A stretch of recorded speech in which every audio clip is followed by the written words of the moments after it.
Māoti Māori e whakahe I tēnei o ngā piri.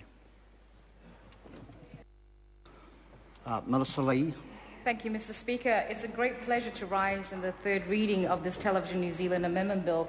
And without wanting to take too much time in this debate, I'd like to start off with a little comment in relation to Ms. Sue Kedgley's speech. I think there will be tens of thousands of New Zealanders who will actually take offence at her speech because she actually decided to have a go at overseas content.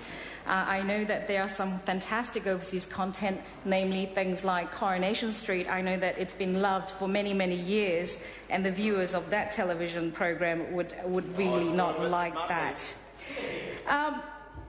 So television, for someone who has actually worked in the television industry, I know there are other people in the House who have in fact worked in television. When the Charter was first introduced as a television content maker, there were some confusion as to what the Charter was in fact going to bring. I remember thinking that Asia Down Under, a program about New Zealanders of Asian people, and programs done by Asian reporters had to include and start speaking in te reo, for example. You know, initially there were a lot of confusion as to what the Charter was in fact going to bring. But having said that, having actually been introduced into law and was in fact being administered by TVNZ to bring more diversity in the programming and what have you, but in reality the Charter did not really do much for the content of Television New Zealand's programming. Programming was always about popularity.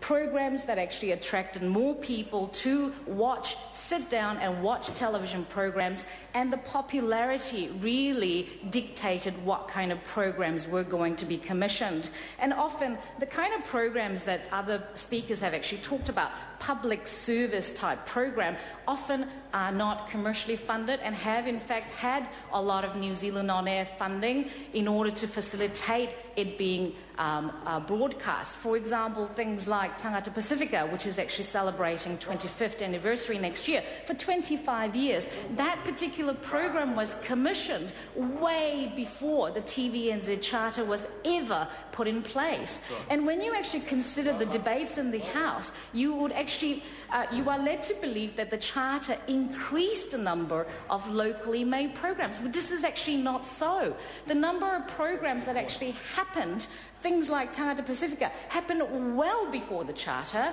and what happened with the Charter money was that it was being spent on programs that didn't really necessarily needed the money. You know, it was actually going to things like commercial operations. It did nothing to the actual local content that people were talking about. Asia Down Under, Pacific Beats, all of these programs which people consider to be public service and non-commercial never actually got Charter money. So removing the Charter obligation from TVNZ means that it is freeing Television New Zealand to get on with what it does best, making television and actually broadcasting television. And the way that people actually view television nowadays has actually changed. 25 years ago or 23 years ago, when I first arrived in New Zealand, people were sitting down watching traditional terrestrial television. Nowadays, children, my son doesn't actually sit down in front of the television to watch programs. He is actually on the internet for the time that he is allowed to be on the internet and watching television programs on the internet. Young people do not actually watch television news at 6 o'clock like we used to. They actually watch it on demand when they want to, however fast they want to, and often commercial people who are advertising on television are having the dilemma of actually deciding whether they should continue advertising in television because people are not actually watching commercial. For me, I don't get the time to watch a lot of television, so I tend to record it on my MySky, and I view it in my own time when I want to. And so the television sphere has actually changed dramatically. My favorite program probably have to be watching you on Parliament TV. Thank you, Simon, for that. One of the things, he's a great debater. He's a great debater and is a great-looking member of Parliament to actually watch, and it's a pleasure. And I'm sure that people of Tauranga will be very pleased to see him on television.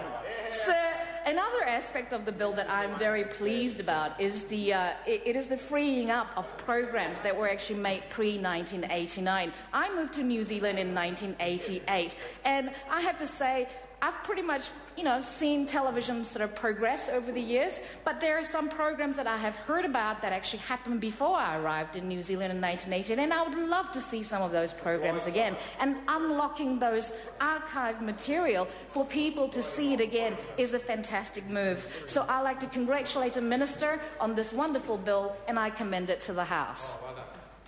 I call Chris Hipkins.